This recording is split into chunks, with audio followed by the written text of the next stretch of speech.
వేడుపాకు బారమాస వేడుపాకు बारमासा नरणी का फल पाको चैता मेरी छैला।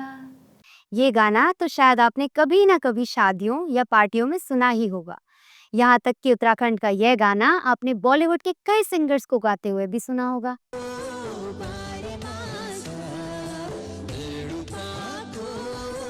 हर एक पहाड़ी के दिमाग में तो जैसे ये गाना घर कर चुका है। पर क्या आपको पता है कि बेड़ू है क्या और इसका इस्तेमाल कहाँ और कैसे किया जाता है? तो चलिए हम आपको बताते हैं बेड़ू और उसके महत्व के बारे में। नमस्कार, मैं हूं अपर्णा और आप देख रहे हैं तीतर। बेड़ू के नाम से जाना जाने वाला यह छोटा फल कई लोगों के लिए अपरिचित हो सकता है, लेकिन ये पहाड़ के स्थानीय लोगों के दिलों में एक विशेष स्थान रखता है, जो इसके अनूठे स्वाद को चख चुके हैं। बेड़ू, जिसे इंडियन सिल्वरबेरी और ऑटम ऑलिव के नाम से भी जाना जाता है, एक जंगली फल है जो उत्तराखंड के पहाड़ी इलाकों, खासकर गढ़वाल और कुमाऊं क्षेत्रों में भारी मात्रा में उगता है। इसका वैज्ञानिक नाम फिकस पल्माता फोर्क्स है। बेड़ू देखने में तो हूबहू अंजीर की तरह लगते हैं, लेकिन ये अंजीर से छोटे और गोल होते हैं, जो पहले हरे और धीरे धीरे बैगनी रंग में बदल जाते हैं। बेड़ू के फलने का मौसम आमतौर पर तो देर गर्मियों से लेकर शुरुआती शरद ऋतु तक होता है।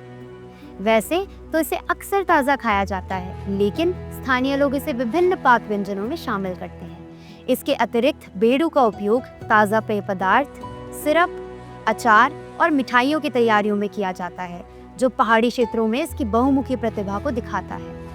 अपनी पाक कला के अलावा बेड़ू का पहाड़ी क्षेत्रों में सांस्कृतिक महत्व भी है।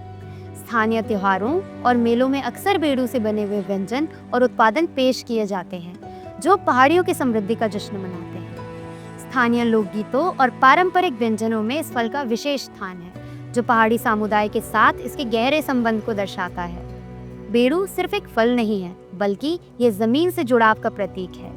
परंपरागत रूप से इसके संभावित स्वास्थ्य लाभों के लिए स्थानीय उपचारों में इसका उपयोग किया जाता है, खासतौर पर फेफड़ों और मूत्राशय से जुड़ी समस्याओं के उपचार में।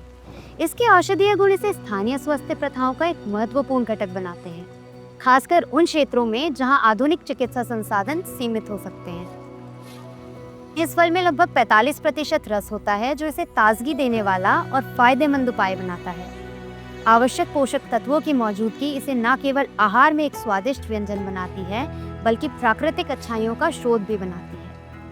अपने बेहतरीन स्वाद के अलावा बेड़ू एंटीऑक्सीडेंट और विटामिन से भरपूर माना जाता है। इस फल को फास्फोरस सहित खनिज पदार्थों के लिए भी महत्व दिया जाता है और इसमें विटामिन सी की भी थोड़ी सी मात्रा होती है।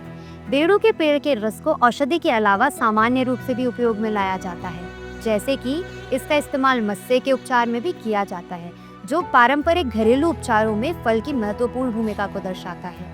दूसरी ओर बेड़ू से निकले लेटेक्स यानी दूध जैसा तरल पदार्थ का उपयोग मांस में धसे हुए कांटों को हटाने के लिए किया जाता है, जो रोजमर्रा की जिंदगी में इसके व्यवहारिक उपयोग को दर्शाता है। पहाड़ों के अलावा अब अन्य क्षेत्रों में भी बेड़ू की मांग लगातार बढ़ रही है। ऐसे में इसकी खेती और संरक्षण से रोजगार के अवसर भी बढ़ सकते हैं, लेकिन अपने अनोखे गुणों के बावजूद बेड़ू को कई चुनौतियों का सामना करना पड़ रहा है, जैसे कि प्राकृतिक आवासों के नुकसान और जलवायु परिस्थितियों में बदलाव से बेड़ू के पेड़ों के अस्तित्व और उनके मूल वातावरण में पनपने की उनकी क्षमता को खतरा है। इन मूल्यवान पेड़ों की रक्षा और टिकाऊ कटाई प्रथाओं को बढ़ावा देने के लिए संरक्षण प्रयास किए जा रहे हैं। परितंत्र के संतुलन को बनाए रखने और इस अनोखे फल के भविष्य की सुरक्षा के लिए ये प्रयास महत्वपूर्ण भी है। स्थानीय समुदाय बेड़ू और उसके आवास को संरक्षित करने की आवश्यकता के बारे में तेजी से जागरूक हो रहे हैं, ताकि इन क्षेत्रों में इसकी निरंतर उपस्थिति और पारिस्थितिक महत्व सुनिश्चित हो सके और आने वाली पीढ़ी भी इस स्वाद और सेहत से भरपूर फल का मजा ले सके। आपको ये जानकारी कैसी लगी, कमेंट्स में जरूर बताएं और ऐसी और जानकारियों के लिए देखते रहें तीतर।